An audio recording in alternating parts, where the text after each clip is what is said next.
what JD Vance said last night. We know the attacks, Iran, Israel attack in Lebanon, Iranian response to Israeli attack. But before getting there, I want to play out what JD Vance said about the situation between the United States and Iran. Concerned are you about Israel spying on the United States and freelancing in Lebanon? Well, look, I think obviously the Israelis and the Israelis and the United States, we have a lot of shared interests, but we also have some situations where our interests diverge. And I think where the president has been very clear here is that while Israel obviously has some objectives that it has, the United States' main objective in Iran is to ensure that Iran does not have a nuclear weapon. And we've actually, thanks to what's happened over the last few months, but really over the last year and a half, we've created the space necessary where the president believes, and I think that he's right, that we can get the long-term settlement to Iran's nuclear deal. Now, Israel may like that, they may not like that, but fundamentally, we think this is in the best interest of the United States of America. So we're going to keep on pursuing it because that's what the President of the United States was elected to do. That's what we have to do in order to properly serve the American people. Yeah. What is, in your assessment, in your understanding, hearing what J.D. Vance just said, hearing what Donald Trump said just moments ago about in 2-3 days, he's going to get some sort of deal. And he was telling us for such a long time, you remember, I would say more than 40 times he said that. And in 2-3 days, we're going to get an agreement with Iran. What is your understanding of current situation and on the ongoing sort of messages between the two sides? Well, J.D. Vance has become like a broken record in many respects. He keeps playing essentially the same message with different intonations every time. I love the slip up there. Note at the beginning of his remark, he says, between Israel and I. Then he changes it to the United States. JD, do you have a personal situation here? You bet you do. You bet you do, because you want to run for president, and you better not say anything adverse to Israel's interests, because you will never gain the White House if you do. That's essentially what he's admitting to. Then the second thing I would remark on is, I may be in error here, but I think I'm right, because I don't watch Fox News much. But I did happen on the story, I believe it was in the New York Times, maybe Wall Street Journal, but it was about the Nielsen ratings. You know, those are our ratings on who gets watched the most and how long and what shows and who has the most attraction to the American people. That dude talking to J.D. Vance from Fox News was one of the top ones, as I recall. So he's speaking to the MAGA group, and the MAGA group, all to say, still dominates. It still dominates. Now, clearly, the network news, both visual and narrative, is not doing as well as it used to. But at the same time, Fox is doing better than any of the rest. And that individual, so targeted, going to the person who's going to talk to the most MAGA people, is most believed amongst the MAGA people, and delivering his message there. What is the message? It's the same old thing. I mean, I can't believe that even the dumbest MAGA dude out there, male or female, old or young or middle, isn't aware of the line they're being fed now and who's feeding it to them, in this case, the vice president. And the line is still, I don't think this administration, from the vice president to the president to the secretary of war, they're going to spend $125 million, Nima, and probably more than that, to change the name officially in the Congress to the Department of War, a retrograde step if there ever was one. But this is a retrograde administration. It's not make America great again. It's kill America. That's what it's all about. But all of that going on doesn't mask the fact that they have, I won't say outright lost the war, but they never had a chance of winning it. So what's the difference? And they're not going to win it now. And Bibi is showing characteristically that he is more interested in staying out of jail, therefore he must win the election upcoming in Israel, than he is in obeying Trump, because he is still killing people in Gaza. And oh, by the way, he's still killing people in Lebanon. He's still killing people in Gaza. He's still killing people in the West Bank and East Jerusalem, got a wary eye cast over Syria, and he's attacking Iran again. So he's not doing anything that the United States president claims he has ultimate power over him to make him do. And he's not doing it because the people who oppose him in this upcoming election and may well beat him are taking him to task for paying any attention to the American president. And increasingly, I think Trump's reputation in Israel because of these phone calls and such is falling off too, not necessarily because he told Netanyahu to get screwed, but because they see the premier, the Netanyahu in this case, but ultimately the Naftali Bennett or whoever, actually taking orders from Trump. And that doesn't sit well with them at all. 80% of the Jewish residents of Israel are still very much in favor of everything that Bibi has done to this point in each of the places he's doing it. And oh, by the way, in Gaza, it's really become treacherous. It's become treacherous from so many different aspects. People making tons of money, lots of Egyptians, lots of Israelis making tons of money off of charging $200 for a carton of eggs, even more for enough gas to run your stove for a 10-hour period. Just exploiting the Palestinians who are left, the Gazans who are left, to the maximum for money. So it's and Nima, I read a piece in the Jerusalem Post. If I talked about this with you before, please stop me. And I had never heard of this guy, but I should probably have. He's a pretty established historian in Israel. And he wrote a piece that was based really a lot on Harold Mackinder and Mackinder's theory of the land state versus the maritime state and vice versa. And his contention was that what's happening now is really 3 nuclear weapons are being, quote unquote, on the nuclear weapons are being deployed against the United States and against Israel. One of them is the Strait of Hormuz, and it's an incredibly powerful one because it's geographically fixed, can't be moved, and it is essential for the moment at least, so pipelines obviate it, to a lot of global commerce. So that's a nuclear weapon, and Iran controls it. The second nuclear weapon is more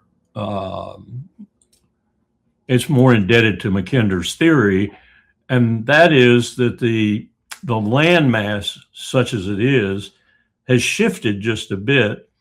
And I don't mean the geography actually moved. I mean the power centers within that geography, exploiting that geography nonetheless, widened to an extent, as was in the original theory. And what's happening is you have Iran now, a major component of the Russian, Chinese, and I think Central Asian landmass. So you have an overpowering 67, 68% of the world that is occupying this now increasingly viable because of land routes rather than maritime routes, economic structure. Maritime routes are still important to an extent, but at any moment they may fall into high seas piracy, much the same way they did several hundred years ago, when you may recall that Britain initially was very much involved in the slave trade across the Atlantic, and then got a new prime minister, a new foreign minister, and all of a sudden they started fighting the slave trade viciously on the high seas. We were the most guilty party, and they were attacking our ships and everything else. That's what we're headed for in the maritime realm, while the land realm is relatively peaceful and successful economically and otherwise, politically, economically. I think there's something to that. And then the third, he doesn't stop there. Those are the 2 nuclear weapons Iran is now in possession of, like the Strait, or a party to, like this new land configuration. The third nuclear weapon is a real nuclear weapon. And he's convinced that that's there too. It's either coming from Pakistan or it's already there, built by the Iranians themselves, and it only awaits evidence that it exists.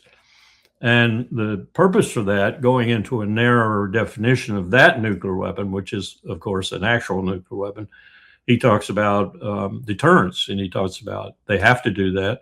as Kim Jong-il had to do it because Kim Jong-un now, because that was the only way to survive. And with Israel possessing a nuclear weapon, again, I come back to the Omani foreign minister. Israel is the problem in the region. Now Israel is the problem in the region, not only because of its slaughtering methodologies, but also because it is the only state with a nuclear weapon that is poised against the rest of the region. And this will balance the scales, so to speak. So they don't have to use it. They don't even have to test it. Mossad just needs to know they've got it. I think he thinks they will test it, but that's to be seen. I think he's right in all three components of that analysis, which means, Nima, there is no way Donald Trump is going to get out of this, except by doing what J.D. Vance just did: obfuscate, state the same thing over and over again, say that diplomacy is succeeding, have an occasional tit-for-tat strike, have an occasional U.S. Apache helicopter go down in the region, God knows for what reason, have all these things going on and stretch them out until the midterms when you can consolidate your control over the United States. That's what I see as base policy now for the Trump administration. Let this go on at a low simmer, as low as you can keep it.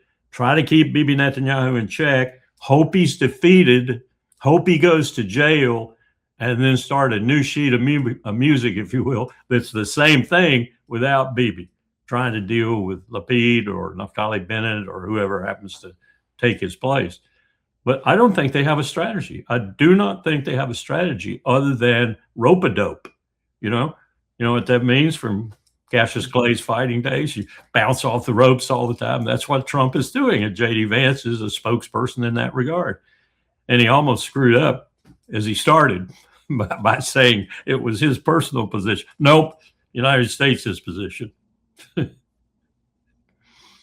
Larry, can I add number 4 nuclear bomb in the region, which would be the new equation of the region, that Israel, there is no red line for the acts of resistance to attack Israel. I'm talking about Iran and Yemen. Well, that comes out of the second one in this guy's estimation. The new leverage Iran has because of being a part of the Mackinder landmass and having Russia and China behind it, and being connected. I saw 2 more railroads. I didn't know there were 3 railroads. There's 3 railroads.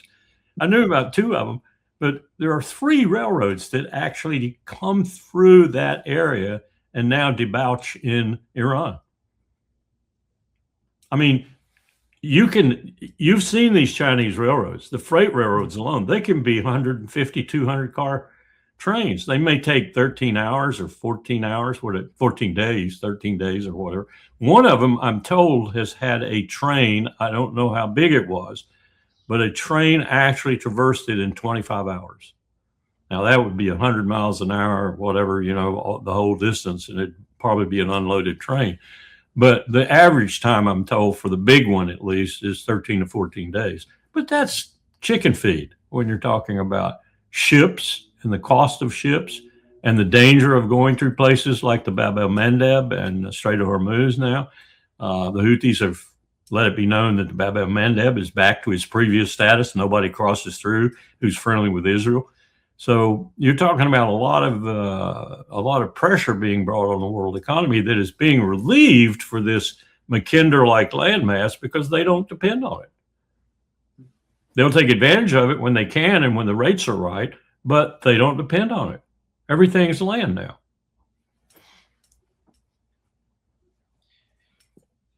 When you look at Israel and the way they're attacking in southern part of Lebanon, Larry, and they know they attack an empty building in Beirut, in southern part of Beirut, in Dahieh, which they didn't kill any, Hezbollah forces, but they kill ordinary people. At least 2 and 3 of them were wounded, something like 5 casualties by the attack.